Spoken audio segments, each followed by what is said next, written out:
Sabi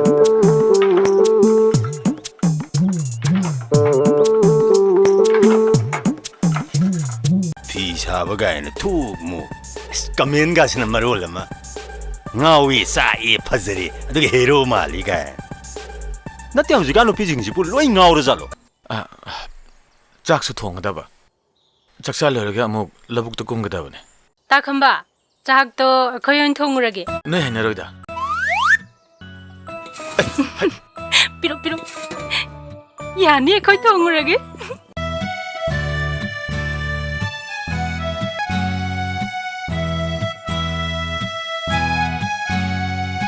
Jage mai thongdo thamoi lakanunda hauki. Hey, Naiko, nang kai chiloi. Birthday party mi yaurban. Oh, birthday duna nang angas den lurabani ne. Mi gi birthday party chatpadabu angang kayo chanai phunai nar chakadro. Amte themso, amte phahau so haiba.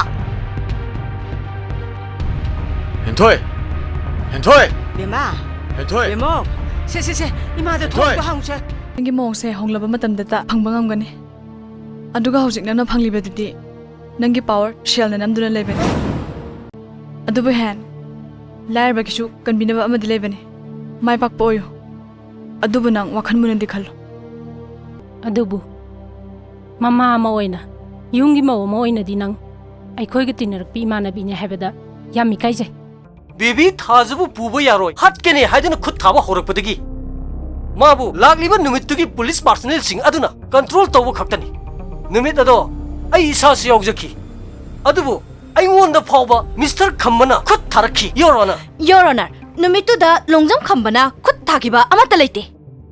Makhoina nuksi sanana lemine zaramba mapa masabu namdana kainahan ki bane.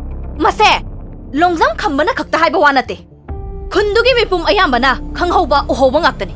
Masida khutta power pai haiduna pangai haibadi phate Your Honor.